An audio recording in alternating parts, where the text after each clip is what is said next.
I started work at Raytheon in June of 1968. So I thought that what might be interesting is to remind people what computing was like in 1969, which was right after I was actually getting things done there. And then I stumbled across an article that talked about 1994.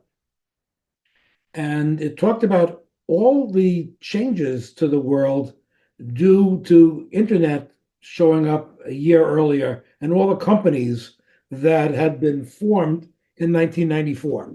So I thought it would be interesting to summarize 69, then take a look at some of the things that happened in 94, and then just open it up to various people's stories, because I think that when you see all the companies that showed up that year, it will remind you of lots of things that you were involved in. So, okay, the IBM 360. Uh, Back when I was in college, I don't believe the 360 was available to us. We had a stretch machine, and I had an IBM 1620 that I used, and the 1620 had 16K. We didn't call them bytes then. There was six characters, because I don't believe the term byte showed up until the 360 showed up. That showed up at Raytheon in 1969. It was a 360/65, which was a 500,000 op machine, which seemed pretty fast back then. We had a total of 512K of memory on the machine, and that was required for both programs and operating system. And as I recall, operating system was at least a third of that, a third to a half of that. And of course, we had discs and tapes. I remember carrying the discs. They were about 25 pounds, and you really had to carry two, one in each hand, or you were just leaning over with them. And our programs were on cards. And there's a picture of a card, 12 rows. I got to the point where I could actually read a card without the printing on the top, something I certainly could not do today. And we did all our key punching on an 026 key punch. And I believe this is an 029 that I put the picture of. 029 showed up a couple of years later. John, if I could just interject, you commented about at school, the biggest computer in MIT was the 7094. Yeah, that was a stretch machine, right? I don't know if that was the same. I think so. Oh yeah, and people should just interrupt me if there's something that's of interest or worth talking about. John, what was the origin of the word byte? It was twice the size of a nibble. I have absolutely no idea. Huh. And actually, I the think it term originally, did show up as a half byte. I remember that. I think it originally came from the Navy during World War II. Okay, now this is core memory. Now, if you look over on the right-hand side, that is a picture of a container that I have with core memory. It's got probably 500 core memories of different sizes that I was given by IBM back, oh, it must have been around 71 or 72. I was visiting a plant down in Florida where they were building some machines that were still using cores.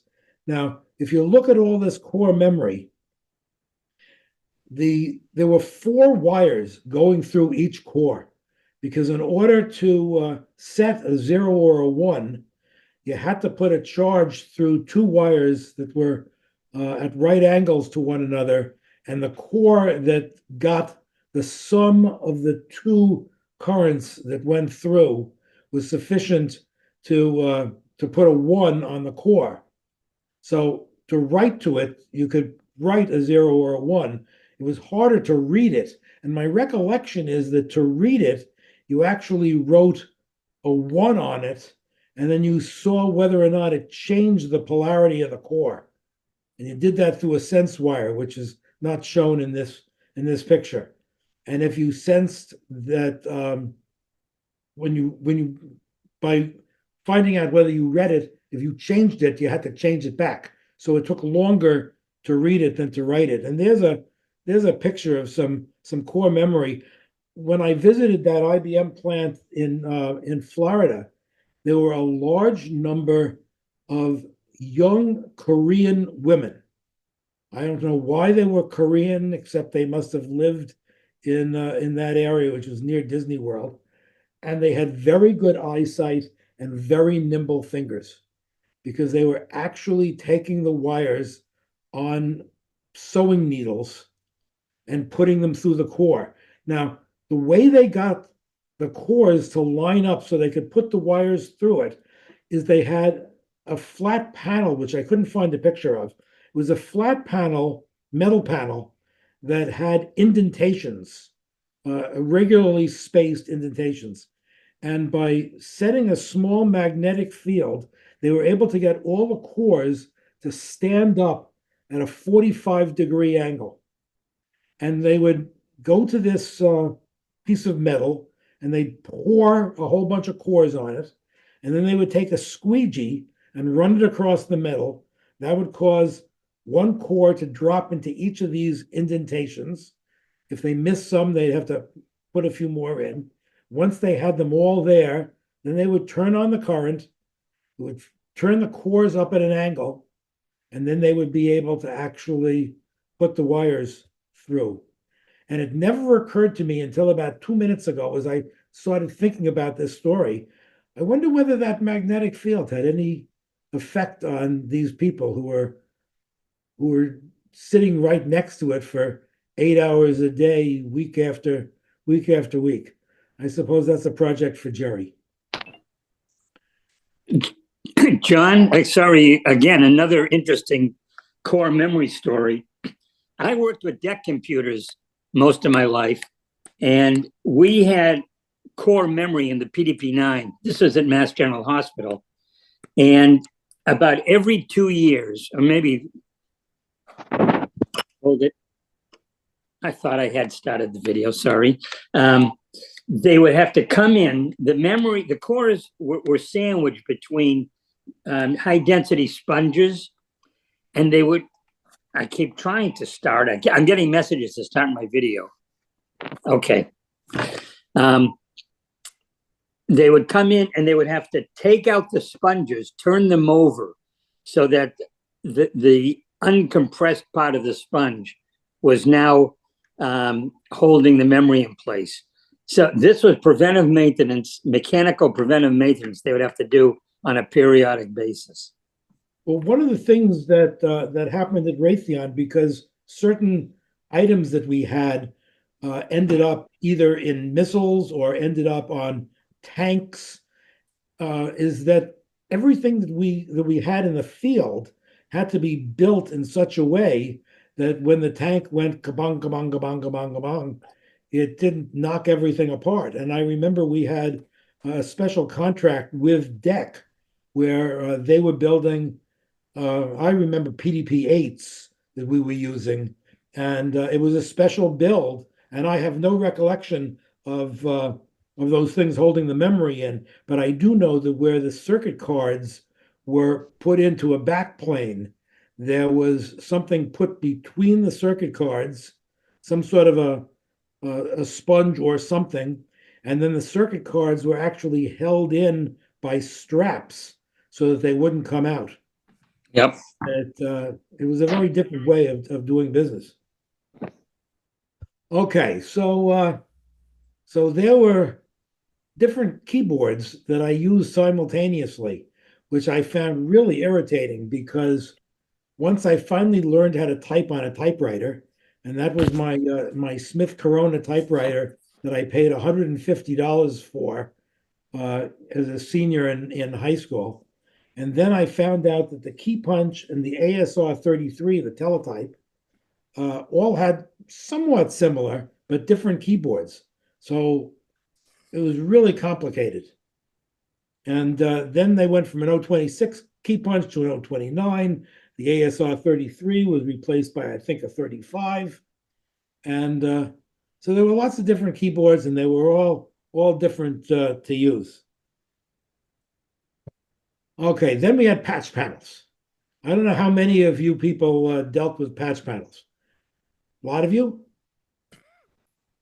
Okay, patch panels were controllers basically for the tab equipment that we had from IBM.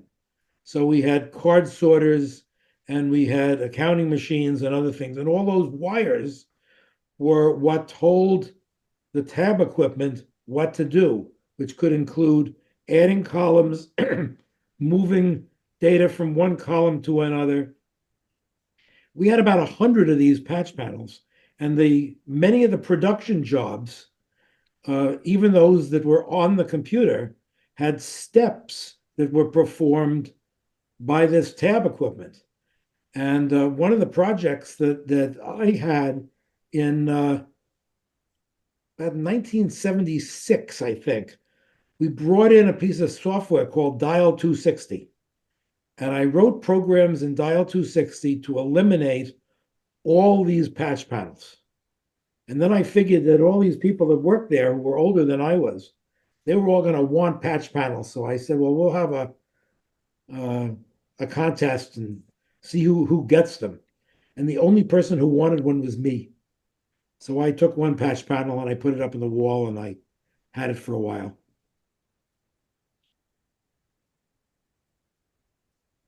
This is a picture of a card sorter. And the faster card sorters could sort at 1,000 cards per minute, or at least in theory they could. That was the spec. And when I say they sorted 1,000 cards per minute, what happened is that there was a hopper into which you put the cards, and then the cards were read. One column of the card was read, and it was put into these various bins, depending on what it was. And if you wanted to sort a bunch of cards by a multi-column field, like let's say you had a part number and you wanted to sort the cards by part number, and the part number was 15 characters long, you would have to put the cards through 15 times, one for each column, unless the part number had alphanumerics. If it had alphanumerics, you had to put it through 3 times. So one day, this guy, Bob Bodwin, who I will never forget, showed up with 2 pallets of cards. And there were 2,000 cards that fit in a box, and 5 boxes that fit in a case. And he had 4 cases on each pallet for a total of 8 pallets, eight cases. That was a lot of cards. And he had all these cards brought down to the computer room and said he needed them to be sorted by part number and then printed out and then resorted back to the original sort, which was by something else. I don't remember what it was by. So I calculated for him how long this was going to take for us to sort all the damn stuff. It was a lot of hours. And we had just purchased a product called Sync Sort, which was a sorting package. I think it did other things also, but it did sorting. So I told him that we were going to do it using sorting, but that I didn't think we'd be able to take that many cards, 80,000 cards, and put them through the computer reader without damaging a whole bunch of them. And he still wanted us to do it by the sorter, and I refused. So we finally did it by the computer, and somehow we got them all through. There was some damage and some cards that got retyped and manually put back into his boxes, but at least the boxes didn't get out of order. It's hard to believe that we had to deal with things that took that much time back in those days. Can I interject another card story? Sure. This was when I think we were in undergraduates. There was a fellow doing a PhD who had all his data on cards, and Is this and he wanted to the keep Volkswagen them. Beetle? What? He had him on the back of the Volkswagen? Yep, it's that story. You want to finish it? No, you finish it. Okay. So he had all his data, which was on boxes and boxes of cards. And he was parked, I think it was down by Sloan Building. And Stan, they were doing some Stan, construction. before you go too far, Stan, the old Beetles, the trunk was in the front, the engine was in the back. Right. These cards were on the little rack behind the back seat where the window came down. And the construction crane fell on his car and destroyed all his decks. And I don't think he had a backup because he was afraid that running him through the duplicator would damage the first set of cards. Now, I was told it took him another year on his PhD because of that. Yeah. Ted, you got something? Yes, very similar story. I was a graduate student at University of Texas at Austin, and in the same building where we were, physics, math, and astronomy had a name for the donor, but the three different departments were stacked in the building. The physics was in the middle. And there was apparently a graduate student in astronomy who had come back from McDonald Observatory in West Texas and was all happy and excited to be back in Austin. He had all of his cards of the data he'd collected in, I don't know, several months at McDonald Observatory in boxes that he stacked on the back of a rack of his bicycle. And he was coming down this relatively steep street, 26th Street, which was right next to the front of the building. And just before he came to the intersection with the actual corner where the building was located, he had an accident. And the bicycle, he wasn't hurt, but the bicycle skidded out of control, and the boxes opened and spewed the cards down the rest of the street for about another block or so. So he spent the next several hours gathering up all the cards, then took them to the roof of the building and dumped the entire set of boxes, including ones that hadn't spilled, off the top of the building. And the rumor was he was preparing to jump, but chickened out. And, well, I remember when I spoke to one programmer who had a program of hundreds of cards, and he wasn't aware that he could use the last 73 to 80 on the card to put in a sequential numbers so that if he dropped his deck, he could resort the cards. Yeah, you'd have to sort them by hand, but still you'd have a few tens of thousand cards you might have to go through, but you could do it rather than throwing yourself off the roof of the building. Okay, so I stumbled across an article from a company called fastcompany.com. And if anybody cares, I've got the full URL for the article, which I, for some reason, didn't stick on this page. And it gave quite an interesting story about 1994. And I was astounded at how much happened in 1 year. And I thought it'd be worthwhile to go through this. And what I'm going to do is go through about 4 or 5 pages relatively quickly, and then just turn it over to everybody because there are going to be lots and lots of stories. Now, the background for the internet, I think everybody knows the Tim Berners-Lee stories and CERN and what he did. So I wasn't going to spend any time on that.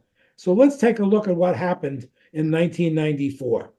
And just look at the names of the companies that were formed that year, and see how many of them you remember. And this is just page 1 here. In 1994, there were 623 web servers. That was in the article, or I obviously wouldn't have known. By the end of 1994, there were 10,000. That's quite an increase. Some big companies started getting online, and we'll get to that. But there were hardly any ads. Ads were a new phenomenon, and I remember how slow things were. So, okay, the White House put up whitehouse.gov, and I remember somebody at Raytheon who was looking for something that the government had published, and he went to whitehouse.net, and that turned out to be a porn site. So he got into some trouble until he was able to explain that he didn't remember that it was supposed to be Gov. So then at the end of 93, the White House purchased a T1 line. T1 line, as I recall, was 5.56 megabits per second.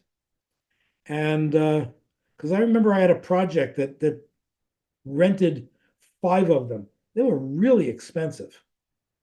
So the White House got onto the internet through DARPA, and apparently the IT director at the time, I don't ever remember hearing his name before, Jack Fox, said, okay, so now we got this thing. I don't know what the hell we're going to do with it. Let's see, Bill Gates. There's a good Bill Gates quote down here, which you can all read. And then at the end of 1994, in August, they sold a music CD on the internet. And according to this article, that was the first e-commerce. Okay. Had anybody ever heard of relentless.com? Hey, John, do you happen to remember what company sold the CD? No, I don't, but it's in the article. And I'll post up the exact name of the article later, and you can look it up. Anybody ever heard of relentless.com? They changed their name to Amazon. Let's see, Pizza Hut. So by the 22nd of August, Pizza Hut had something called PizzaNet, which I don't remember at all. Apparently, the way it worked is you'd get on this PizzaNet site, and you could order a pizza, and then they would call you up. You'd give them their phone number. They'd call you to confirm it. And then when you got to pick up the pizza, you paid for it with cash or maybe a credit card at the pizza store. But at least it allowed you to get your order in online. Now, given that the Olympic Games are online now, they started actually putting some data from the Olympic Games. I remember IBM being the company that did all those things, but they may not have been, but they apparently were not the first one, or at least they wasn't their computers. It was Sun, and they caused one of the earliest computer overloads. And then the whole Earth catalog came out. And then I can't imagine why somebody would want to do this, but somebody set up a webcam for watching weather. I know at the place where I live, there's a little pond that has beavers in it. And one of my neighbors set up a webcam that would turn on whenever it sensed movement from the beavers near the dam. Okay. Ted Kennedy had the first congressional portal. And then Wells Fargo apparently was the first company, first banking company that put up a web page. And then robot crawlers started to find out what was on the internet. So that's all the stuff that I found in this article that was happening in 94. And now I just turn it over to everybody for stories. Well, one of the things, Oh, excuse me. the People very should really first, just raise their hands, Dan. Then people can get called on. okay. Ted, let me grab Ted since his hand was up first.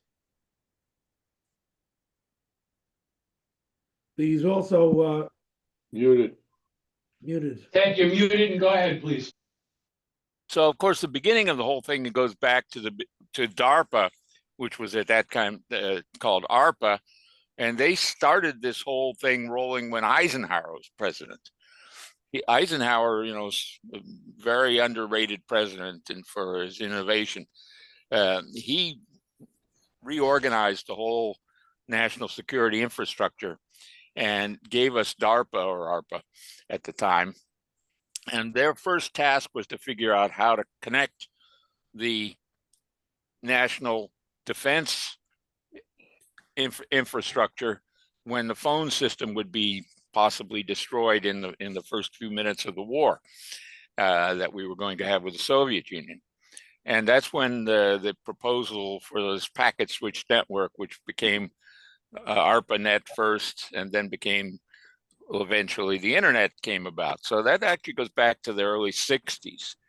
And the first servers were set up between the East Coast and the West Coast as a test facility between Stanford and a small company that built the server architecture that was located here, and MITRE Corporation and MIT through Lincoln Laboratory, and then at the MIT campus. So the first 6 or so servers were in 2 clumps on the West Coast and on the East Coast, nothing in the middle. And it was all for sort of research and development. But when I was an undergraduate in MIT, the computer laboratory at MIT, basically, which was located in Tech Square, that the MIT investment people had built just outside the campus in the old site that was going to be NASA electronics headquarters in Cambridge. They had a Deck 10, and there was a Deck 10 out at Stanford. And the rule was you couldn't play games on your Deck 10, but there was no rule that said you couldn't play games on the other guy's Deck 10. So we played Star Wars, I'm sorry, Star Trek, which was a character cell-based game that was based on the television series, and we played that on the other computer on the other side of the country. And sometimes we spend hours, many hours, on this game, using the bandwidth of the network to play games. And the Stanford guys did the same thing; they played games on the MIT Deck 10. So that goes back another 20 years from the 1994, and then in 1994. A number of people that I was connected with, after I left Lincoln Laboratory, we set up something called the Virtual Enterprise Collaborative, and we had a website in 1994. It was one of the first websites for a non major corporation or major participant in the internet website. Okay, Stan, let's get into some other people. Yeah, I was going to mention that you also can talk about the registration of domains. And the first commercial registered domain was symbolics.com in '85. And in fact, you may know that was done by a friend of ours, Andy Eggendorf. He did that one. I think games is a whole other topic. The original games. I remember playing, I think it was Asteroids on the PDP-1 at MIT. And then you had Adventure, which eventually became Zork. And so you have that history. So the whole series of early games. Barry put the definition of byte, which apparently was coined, for anybody that wasn't looking at chat, it was coined by Werner Buchholz in 1956. And for those who care, Barry gave the whole genealogy. Bob, Premack, did you have a comment? No, because mine actually has to do with much later time, 1992 to 94, when Mosaic was invented at the University of Illinois. Fair enough. Jerry? Yeah, this is now the doctor speaking. When this technology evolved I was working with a friend. We wrote books for drug companies, and everything was done on paper. And in 1977, the Apple II came out, and we bought two Apple IIs. They were about $2,200 a piece. And after a lot of research, we bought a word processor from Digital Equipment DEC because they were better than Wang in the service. And I used to do the editing at home, and we got these things you probably never heard of. They're called modems, and modems could transmit. It was incredible. We could transmit. We put our phone on the modem, and it could transmit while I was having dinner. It would transmit during dinner time 15 pages, and I could just go get them after about 45 minutes. I would have 15 pages, and I'd do the editing and send them back by a modem. And we had then we'd put it on the deck, and they had these big floppy disks, great big things, and they told us that we could send the whole book intact, including the graphics, which were no longer blueboard but were just computer graphics, digitized, by a telephone to Linotronic, with a Linotype company, Linotronic. They had a thing called Linotronic. And we didn't really believe you could send a whole disk over the telephone. So somebody used to get in their car and drive the disk, both in Cambridge, used to drive the disk over to the company that had the Linotronic printer and put the disk into their thing. And we reduced the cost of producing a page from $14 a page to $8 a page. And that was not all passed on to the customer. So we were really on the cutting edge of producing medical text. That was 77, 78, 79. In 84, the Macintosh came out, and that really changed things in terms of the ability for amateurs like us to produce print documents. David Kahn, did you have a comment? Yes, I did. I had a couple of comments. As a matter of fact, Jerry reminded me of the modems. I used to like to watch the space programs, that were, the camera, the data coming back. And boy, those modems were slow at the beginning. But anyway, my point was, I remember the IBM 360 because I used it when I was taking software or programming with Northeastern. And I think I told you guys many years ago that every dog has their day. Well, that's the machine where I put my program through and it worked. And then about 2 hours later, the damn thing broke. So whose cards did they use to check to see if the machine was okay? Mine. But the other thing I was going to tell you about is the bubble memory. When I went to work for the federal government at Hanscom, and I worked on the AWACS, they had bubble memory when I went there in 1987, and I was really amazed. But it takes the government a long time to change technology. But to put that stuff on a plane and have that airplane is really a flying FAA machine, it guides all the airplanes and this other stuff too. It was amazing. David, the reason those modems were so slow in part was because they had something called full parity, which meant if they said hello, the other one said, "Did you just say hello?" And the other one said, "Yes, I just said hello." So it was back and forth, and back and forth, and back and forth with the full parity. They call it the shaking hands. Yeah, that took a lot of time. Oh yeah.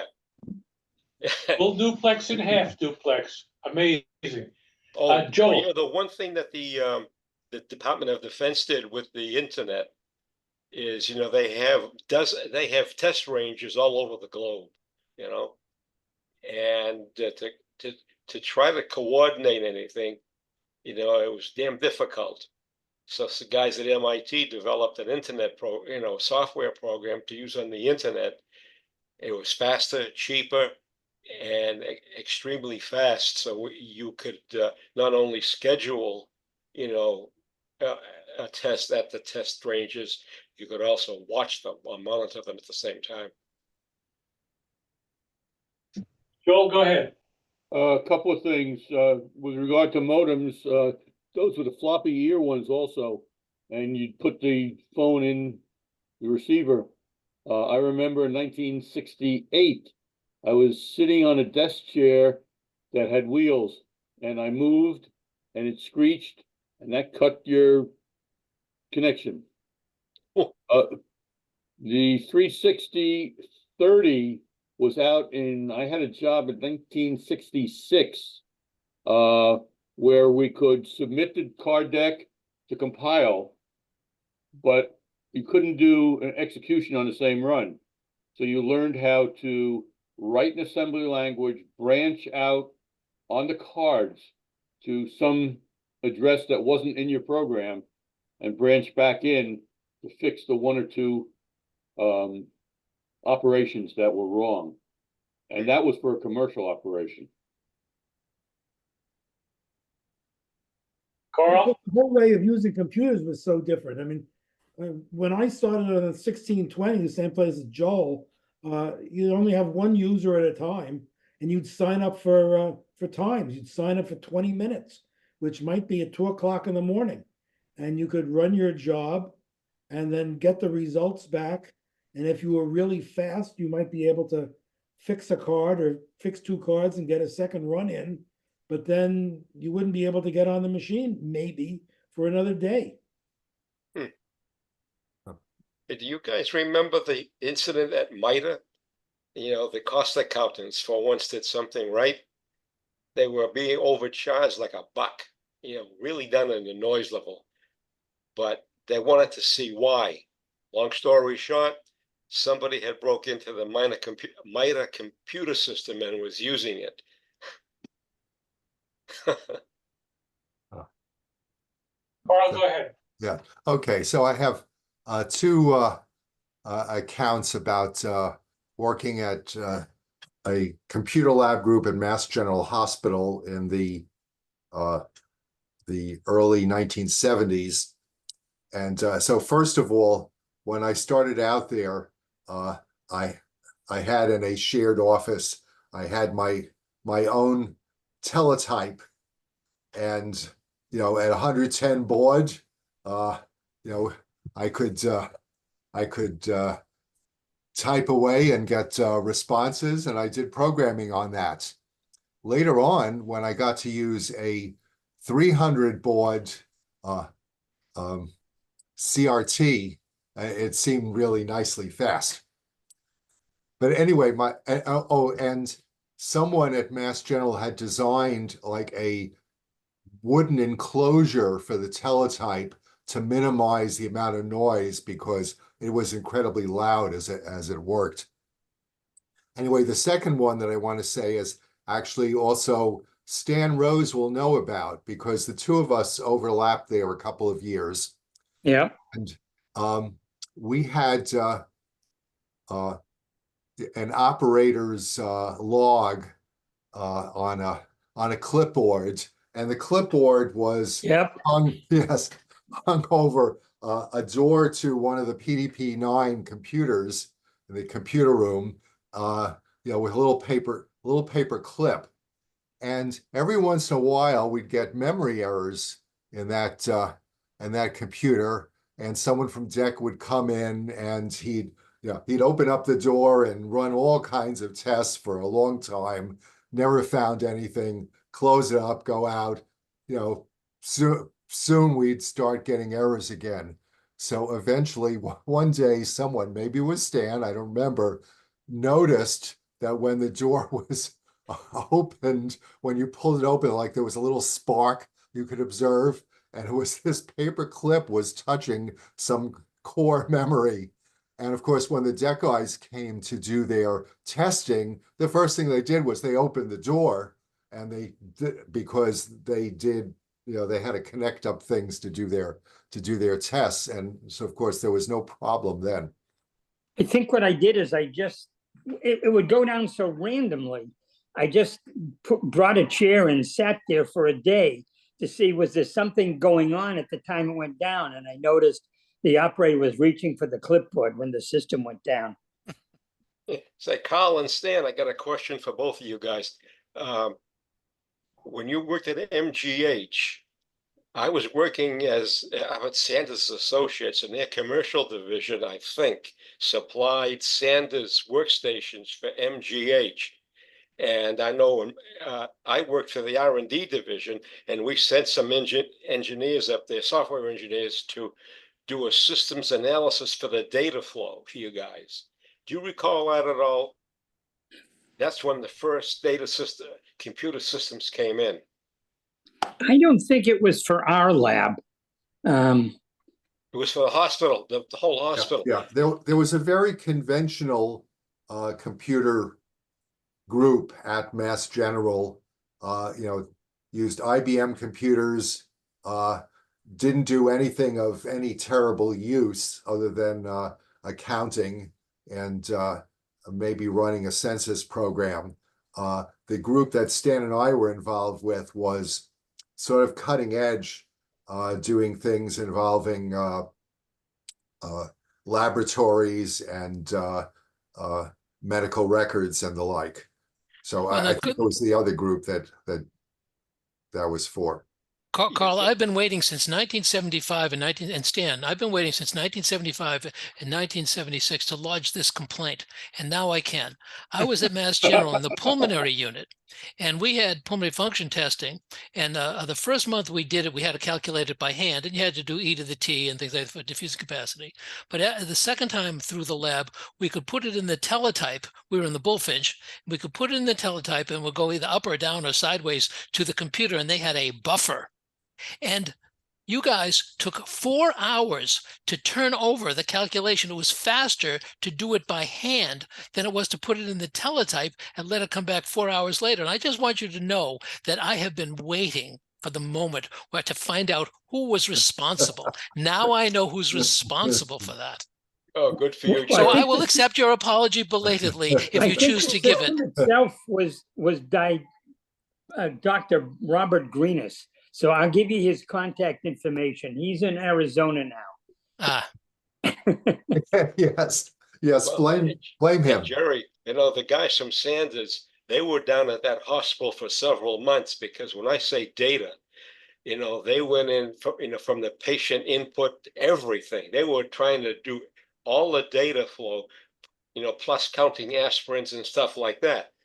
So you can imagine the detail these software engineers had to go through so they could, make the internal systems work.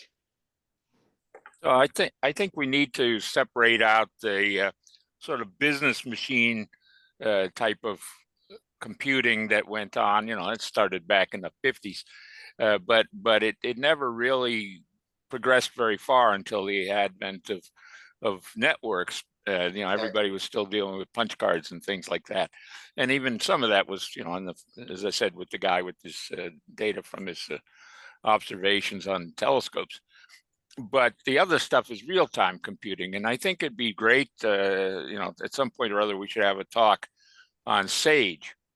SAGE got a IEEE engineering milestone award a few years ago for the work that was done back in the 50s. And talking about modems and stuff like that. In 1952, the predecessor of Lincoln Laboratory was a thing called Project Lincoln, and it took advantage of a radar out on Cape Cod that's at Truro, and the telephone lines carried the information in real time to a computer that was located in a building that took up the whole building on Mass Ave in Cambridge, just slightly north of MIT's main campus.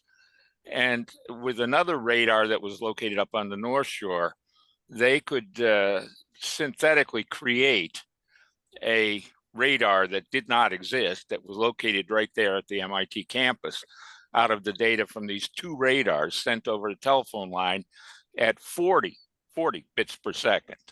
And that, predated all this stuff that everybody takes credit for in terms of real-time computing and personal computing and all this stuff that happened at Xerox PARC and all that. That was all old history by the time they did it, because it was done, about the time I was born in 1952. we need a story about Sage, because Sage really gave us the modern computing world. With the IBM became the vendor for the computers that were distributed around the country as part of the sites for the air defense system for NORAD. And Ed, you got to put your arms down. They get amputated when you yeah, put them up. yeah.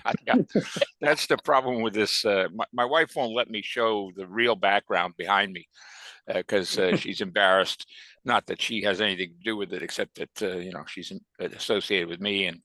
And one time or other, I was on something or other, and one of our members, who I won't mention, I don't see him. He's here today. No, it's not. Yeah, his wife and my wife, had a close connection through the garden club, and this story came out. And so from that point on, I have to have a blurred background or some fake background or something like that. So that's what computers do to you. Hey, Ted, why don't you do a little research on Sage? The next time we have a planning meeting, we can slot you in. Yeah, I'd be interested. Yeah. Well, there are a number of old systems that could be worth talking about. One of the earliest systems, one of the airline systems. Well, Sabre came along really early, Yeah, which was, yeah. I think, the first one, and I don't know what England. time frame it is, but I think it's in this window. And its transaction processing system, I can't remember the acronym now, became a product that IBM was selling, not just to airlines. One of the earliest applications of the sorts that you're talking about actually was done by the Social Security Administration.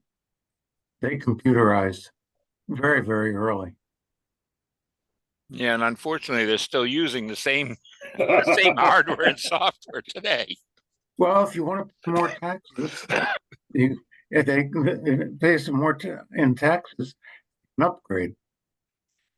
Yeah, well, all these people basically got ahead of the curve at one point, and then everything froze solid. So, for instance, I don't know if they've finally fixed it, but for a while, the FAA was still using computers that you couldn't buy even from the scrap heap anymore, and they were having to invest huge amounts of money fixing the other computer that you couldn't buy from the scrap heap anymore. That was an interim solution until the main computers were replaced, but they had. Mel Weinzimmer gave a talk on the FAA about a year and a half ago. Okay, yeah. And that would be something worthwhile looking at again. Yeah, no, I think they still need to do something there. And that's all based on Sage, actually. All the air traffic control in the world is based on the stuff that was tested in the early 50s. Bob? Yeah, about the airlines, we were told there is a reason why they are so slow to upgrade. They have to be very sure that these things are going to work and aren't going to have a lot of errors, because you're dealing with people's lives and high speeds and a lot of crowding in the air. And with the reservation systems that we now are having a lot of trouble with, vendors are now finding out what the dangers are of relying upon back-end vendors who I regard IT and upgrades and all of this as a cost center instead of something worthy of investing in.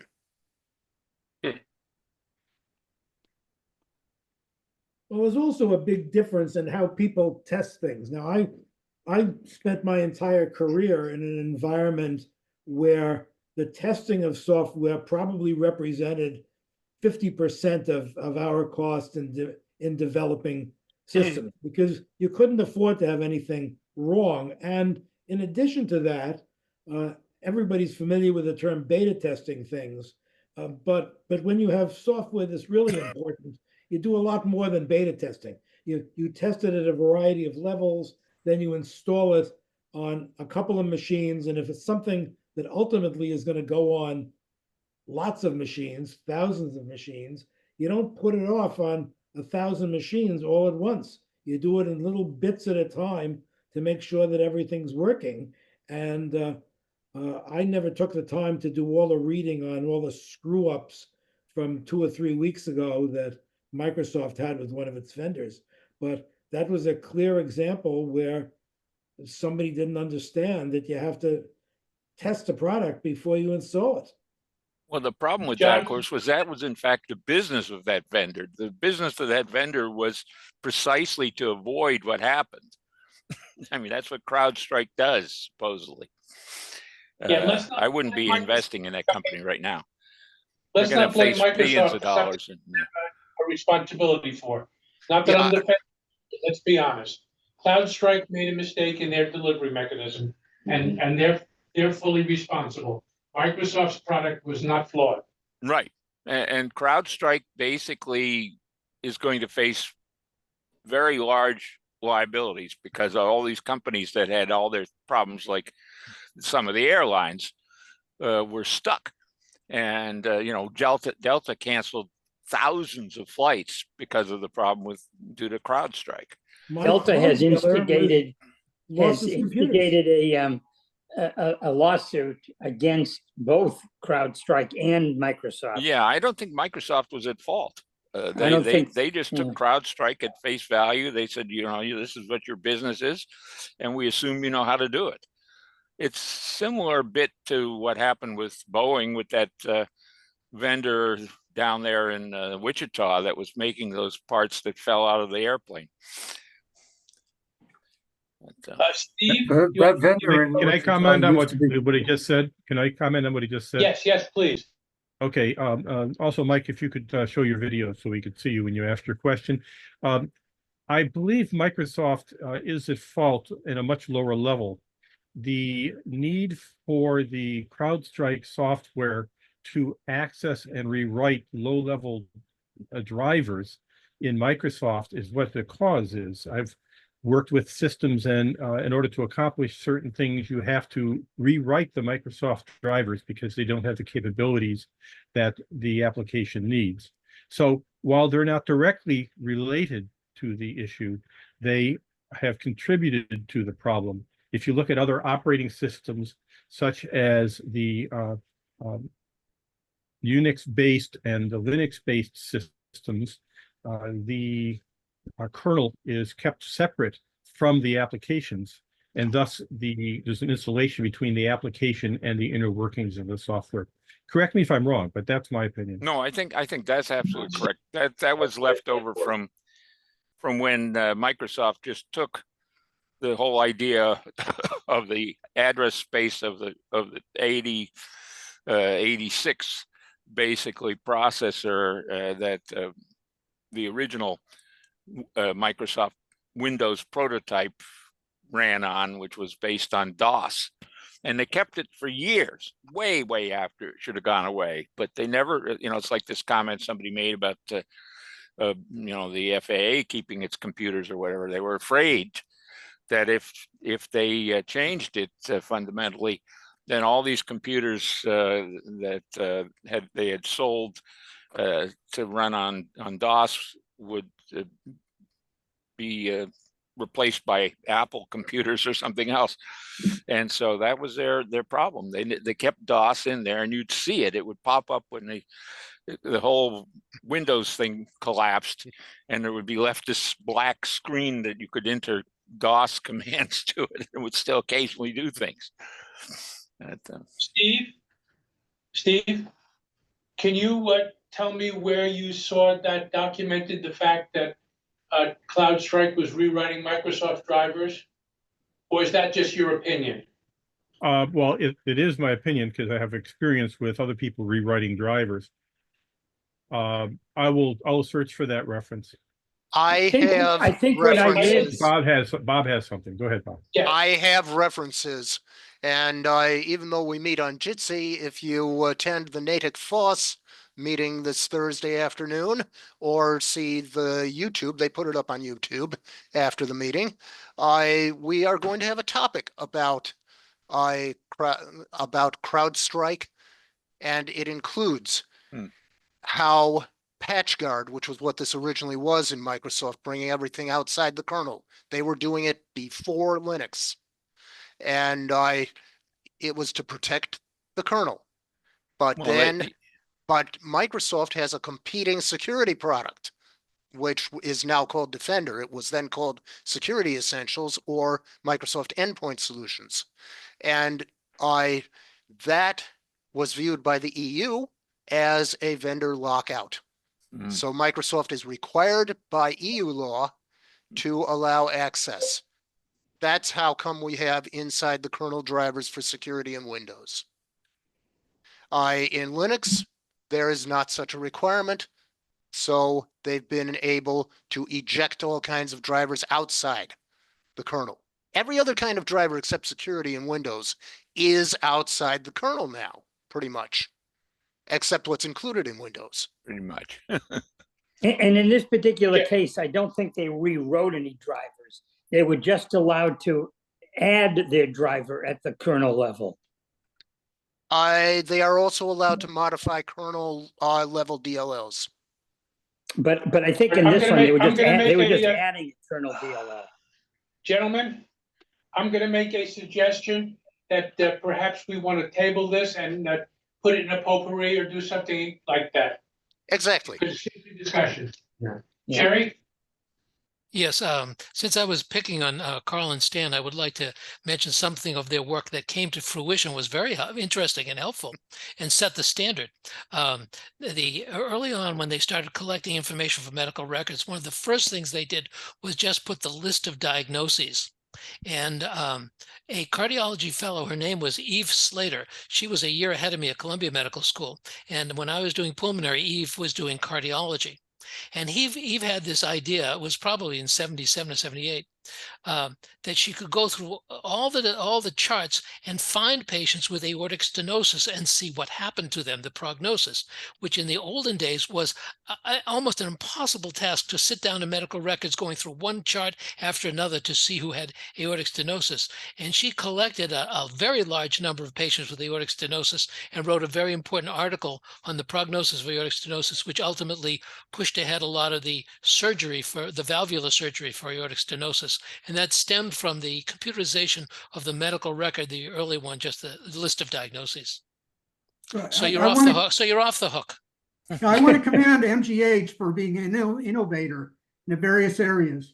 The first thing they did was the billing on the computers, because that was essential. Second thing was lab. The third thing is they invented a language called bumps that had an integrated database where they could start storing the records and accessing the way you're talking about. It wasn't so easy at the beginning when everybody was using assembly language. That was the Mass General Utility Multi-Programming System. That's right. It was a big innovation. Right before that, it was all the gobbledygook and assembly language. I was told that at that time, Stan, tell me if this is true. I was told at that time, Mass General had one computer. Was that true? I don't think that's true, because we had at least three, or well, maybe before we were there. I got there in '69. No, I was after that. I was after that. Now, they had the guy who invented virtual memory at MIT. I don't remember his name. He was a patient in the pulmonary unit at Mass General. He had asthma. You think the guy who invented at some point, Mass General had only one. Neil Pappalardo. Hey, since we have all you experts here on medical stuff, I met a young man who was a software engineer, worked at Mass General, but what he was doing was refining the software for some of these MRI machines and stuff like that to get a better picture. You know, that was extremely, I mean, I was fascinated. I mean, here's this kid, I knew his dad. There he is, he's a software engineer doing that type of work that, you know, the interpretation can mean life or death. Now, when you guys were talking about putting the computer in MGH, we were talking about that type of stuff too? No, I don't think Carl, is maybe you know otherwise. I don't think there was any of that going on in our lab. Okay. Right, I don't think so. No, so that would be the operational side, maybe. I don't know, but anyway, I was just curious. of course, keep in mind that back in those days, there were no degrees in computer science. The people who became programmers were typically either electrical engineers or some other species of engineer who learned some computer work while they were solving various kinds of engineering problems, and then sounds like me, but discovered not that that much. they enjoyed that more than they enjoyed doing the more traditional engineering work. Exactly. There was Mathematicians no computer science degree. I just took any course that seemed like it was related to computer science, to computers. I Mathematicians, don't think the first computer science mathematicians were among the until first. about 79 or John? I just want to comment. I graduated in 1970 with a computer science degree from Michigan State University. I may have been in the first class to do so. Yeah, if memory serves, I believe people who did electrical engineering ended up being hardware engineers in terms of electronics and computers and stuff. And people who did math ended up being software engineers as a general rule. And that was the etiology of that. I'm sure there were exceptions in many of them, but that would seem to be the way things evolved. Well, a mathematician, piece of history.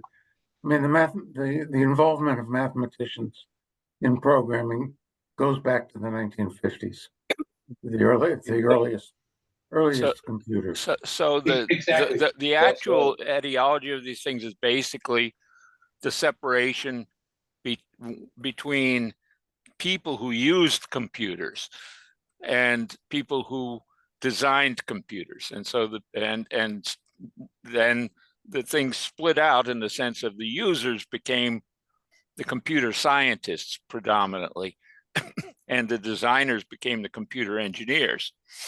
And departments split up in different ways. So, for instance, when I was teaching at the University of New Hampshire, the department that I was involved with was called the Department of Electrical and Engineering, Electrical and Computer Engineering.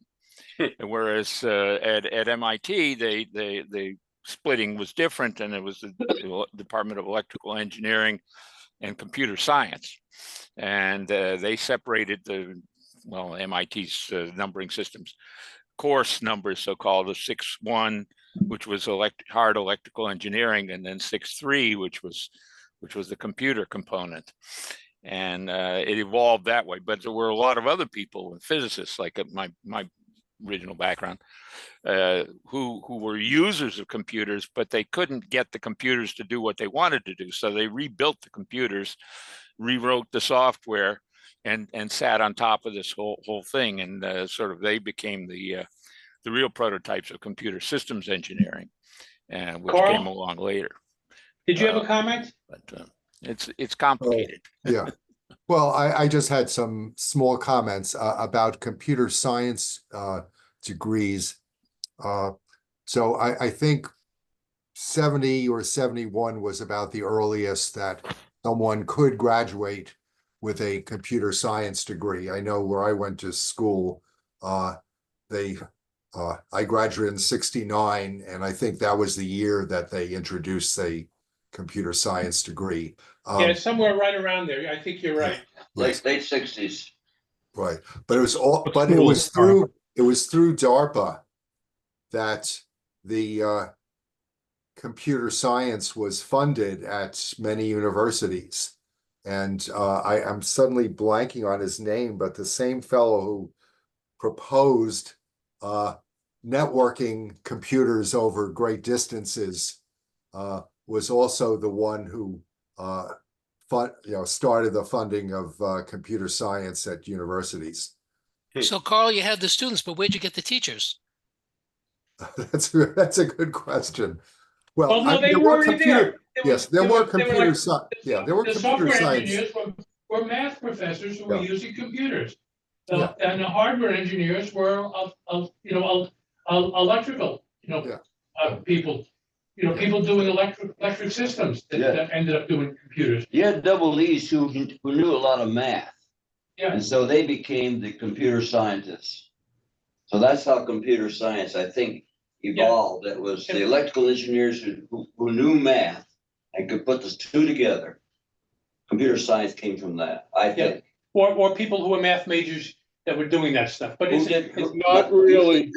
we're not in electrical engineering. right. usually. Right. But even The early on, MIT there were Right, discussions. time out, one at a time, please. Joel had his hand up. Let's be decorous. Mike, you're next. The Department of Math at MIT didn't know about computers I graduated there in '67. I even took a course where the professor got up and said, you guys might want to use computers for this numerical analysis class. Go find your time elsewhere. I have a lab and big, huge machines, and that's where my TA will be. I had to go outside math. I was majoring in math to civil engineering and then electrical engineering to get math courses at MIT in the mid-60s. Mike? Yeah, the design of computers involved a lot of Boolean algebra from the very beginning. And my father ran an early computer group. They built a computer that went online in 1950. And the guy was called SEAC, Standard Eastern Automatic Computer. And it ran lots of stuff. And developed lots of stuff. I mean, for lots of hardware and software. And I remember that one of we'll call him a designer. He thought of himself as a mathematician. His name was Alan Leiner, Leiner, and there was a lot of Boolean algebra that was used in the design of the computers. Mike, if they went online in 1950, there must have been nobody at the other end. It was you, all right, in that sense. It was but Jerry, that's a good point. But I'll tell you, but in a couple of years later, the same group built a transportable computer, and in testing them out, they actually communicated between each other. Was called DISEAC, DYSEAC. SEAC and DISEAC would solve problems jointly. Well, there's a lot of origins stories, and they all overlap in weird ways. 1 second, please. No. I just want to bring the point back to where we were talking with John's original story. I think there's lots of stories we can tell about standalone computing, going back to the Turing machine, and even using Hollerith cards in the early parts of the 20th century. But the real breakthrough, I think, is around what John was trying to get to, in my opinion, was the interconnectedness of machines, the ability of one machine to talk to another machine. Standalone machines and computers were there and around and being used, but connecting two together and having them do something intelligent was a huge breakthrough in this window that John was referring to. And what was really what I was amazing trying to about it say was, is if you look at the timing, how much happened in just one short period? A lot. all right, Yeah, as I said, there's a lot of origin elements there. I mean, John von Neumann, for instance, who was a mathematics a genius at the Princeton Institute for Advanced Studies. Yeah, he's credited with the basic architecture of the modern computer, the von Neumann architecture, which is this standalone memory, the processor, and an interchange of data back and forth between the processor and the memory. And there was what was the guy's name? Akins, I guess, at Harvard, who came up with what is now called the Harvard architecture. Didn't get credit for it by name, which is the system used predominantly for real-time computing and data, real-time signal processing. And those two were separate for a long time, kind of merged together and separated again, and then merged together. And now they seem to be merging again permanently. But all these little branch points where different things happened, people came at it from specific purposes and then it generalized. So Tim Berners-Lee, who was a physicist at CERN, was concerned about the fact there were different computers that were trying to deal with the same data from particle accelerators predominantly. And to exchange the data, they needed something in common. And he came up with this idea of using something that already existed, which was the HTTP and HTML, which were part of the process used for markup of things to be edited. So the people who were writing books and processing books by hand had come up with this shorthand method of specifying capitals and all this kind of crap like that. And Berners-Lee took that and then embedded it. In fact, he's a Lexington guy, and some people say you can still detect him on certain websites because he still has a browser that predates the graphical browsers, and it pops up every once in a while. I think he probably just exercises it for a sort of historic basis. No, Ted, you made up a good point. We all grew up with computers, and the standards were being developed in parallel with the development. Yeah. And the biggest pain in the ass was, word processing, but that was, easy to fix. But to have networks talk to each other, I mean, that's what we got today. Cities and towns and states can talk to each other and get emergency information out immediately. Where when in our time, we were that was the concern of Eisenhower, and the real foundation for ARPA was really to deal with these issues that were beyond where the Defense Department was in the 1950s in terms of understanding how to go from where things were to where things were going to be. And Eisenhower said, we need something that looks way into the future, the Advanced Research Projects Agency. And way into the future then was 5 years or something like that. And that's so the guy who started the ARPANET had come from MIT originally and was at UCLA at that time. And I think he didn't get Nobel Prize, but he got a high value prize for the invention of the internet, or ARPANET, but they couldn't give it to him originally because it was all classified. And then Bolt, Baranik, and Newman, which was a weird consulting firm in Cambridge, was the people who ended up producing the networking equipment for the ARPANET. Yeah, Ted, you remind me. And if Harry was here, he would give you.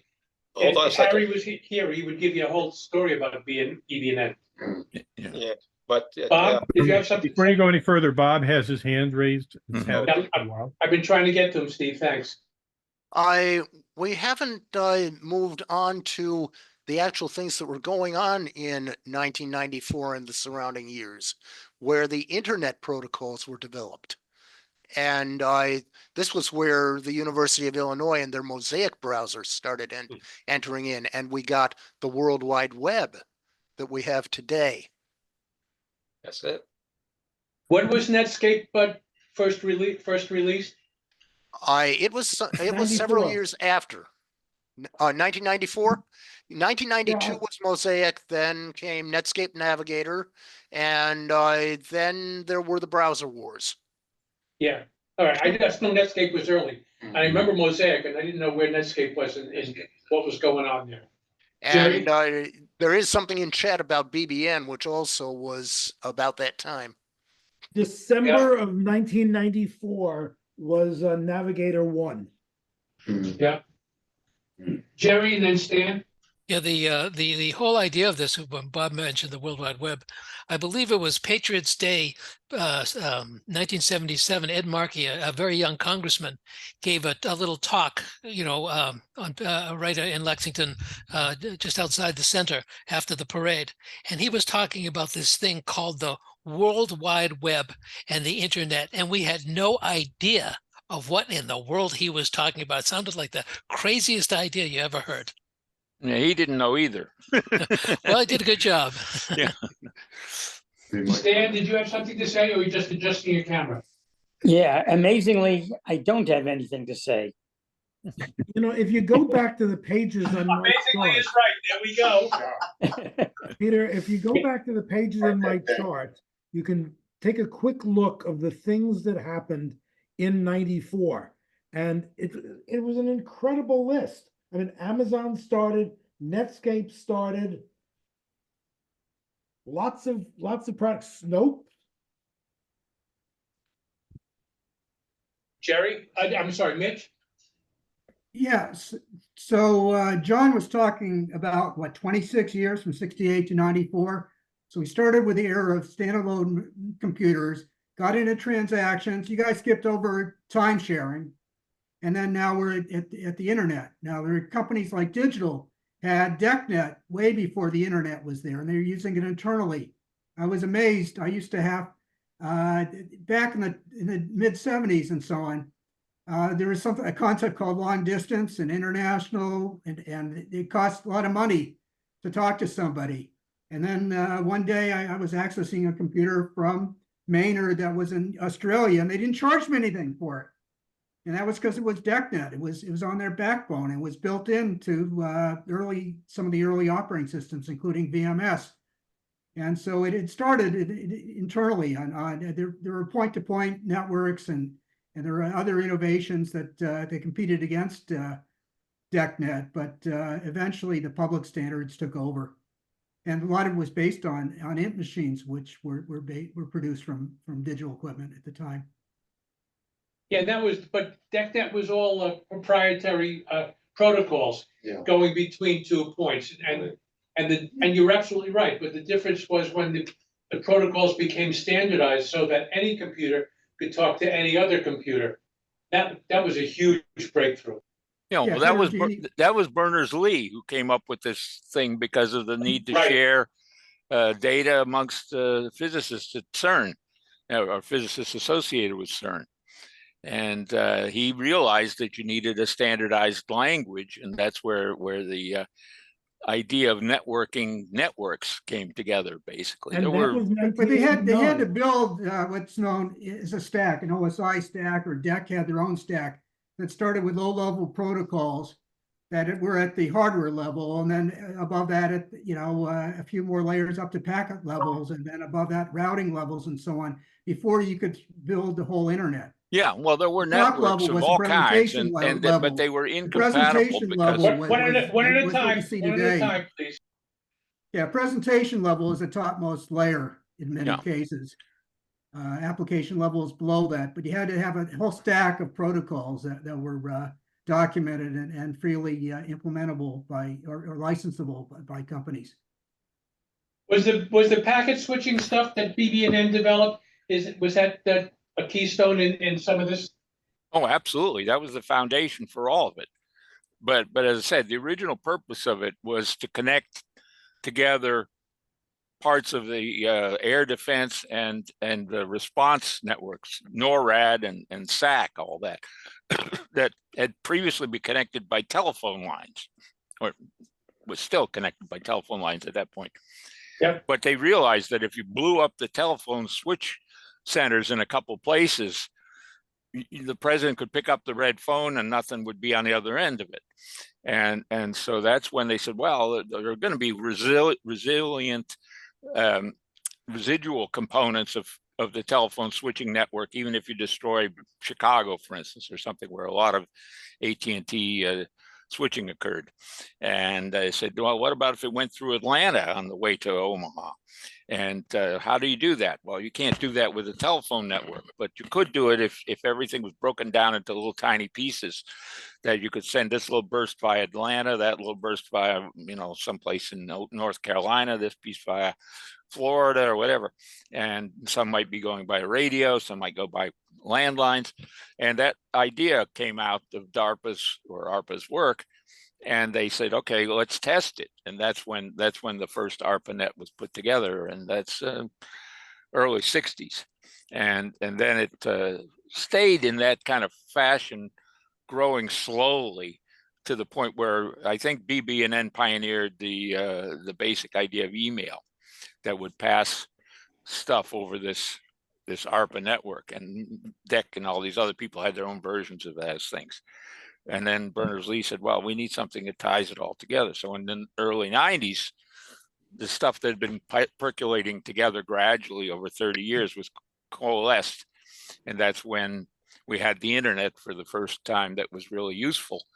And then I guess the guys at Illinois sort of realized that now you had a way you could send pictures instead of just words. So it came in fits and starts, and a lot of it had to do with the development of the VLSI technology that underlied it all. Because once you had little tiny computers, they didn't call them computers in those days, but the little microprocessor things, or even the prototype, the predecessors to those, allowed you to do things that you couldn't have done when you had computers the size of buildings. David, did you have a comment? You're muted.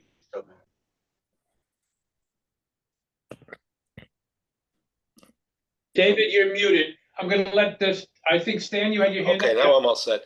Okay, No, what I'm sorry. getting at is, there was a period of time when the computers, every 6 months, the chip was already outdated. And Ted was hitting upon it, building all these networks. My point was, how did the fast development of the computer chip affect, the interconnections of all the networks, et cetera, et cetera, et cetera? Because, I mean, it was a turmoiling time to spend $3,000 for a computer, and you got to change the chip. Moore's Law. Yeah. Stan? Yeah, in the 80s and 90s, I was working in New York at Big Bank, Bankers Trust, and we were very big computer users, about 50-50 DEC systems, VMS primarily, and IBM systems. And we were having the networking wars. We were having DECnet versus SNA. But the problem is the DEC systems could talk to each other. The IBM systems could talk to each other. But it was very difficult to talk across those, which became much more important over time. And it was before the TCP/IP revolution. And it seemed like for a while the DECnet was winning out, and then finally we got a way to talk. When IBM finally adopted TCP/IP, and that whole standardized networking. Carl? Yes. Okay. So first of all, as far as packet switching goes, the invention of that, so really it was the first, there were at least two independent inventors of it. One was Paul Barron, who worked for Rand Corp in the US. And this was the whole thing about military, survivability in case of nuclear war or whatever.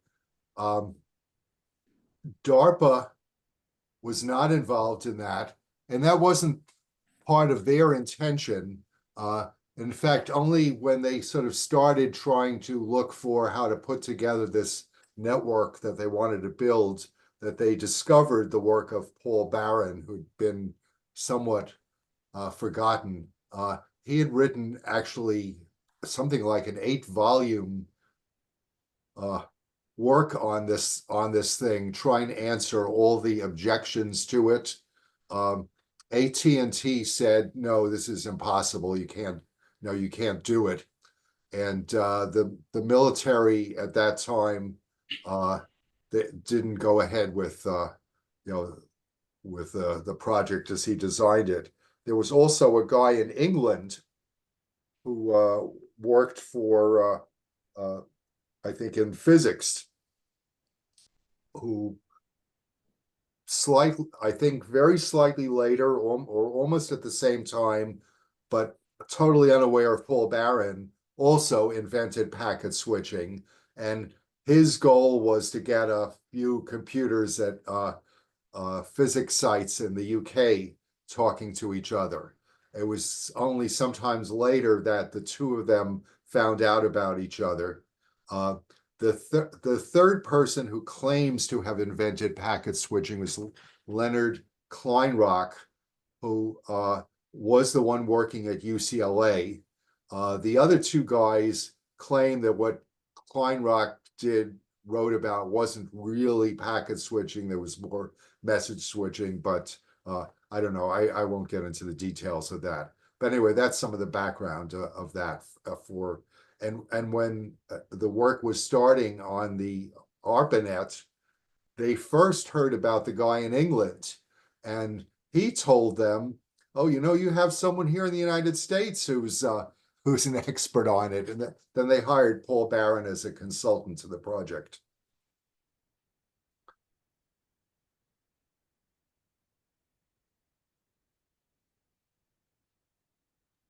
I'm just looking at the chat to see if there's anything that we haven't covered.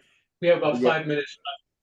So there is a reference that I just pulled out of Wikipedia about Paul Barron and Donald Davies.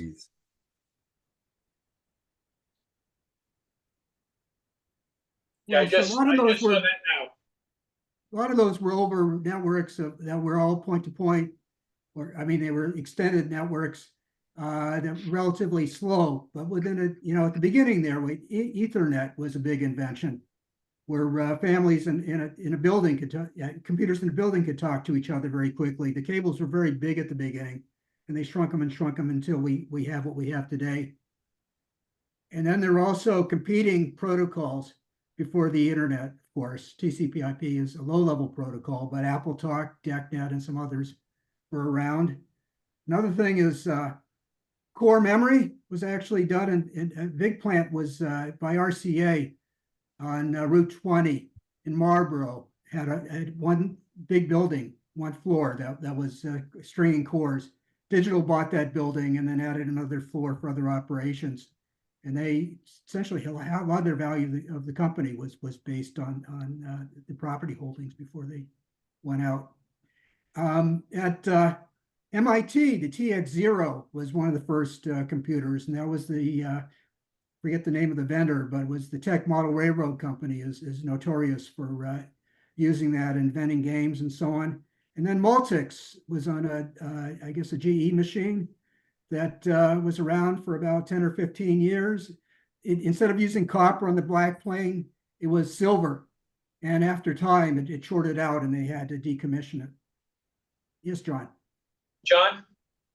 A totally different story, going back to, I think it was my freshman or sophomore year at MIT. There was a guy that was able to call any place in the United States on the telephones that we had in the hall, in the center of the hall in the dorm, because he built some sort of a machine that put out sound signals.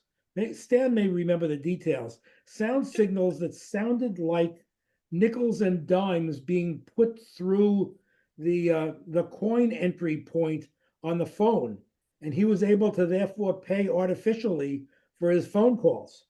John, I heard that, I don't know if it's true, that the telephone company picked up on that and he was arrested. And rather than press charges, they hired him.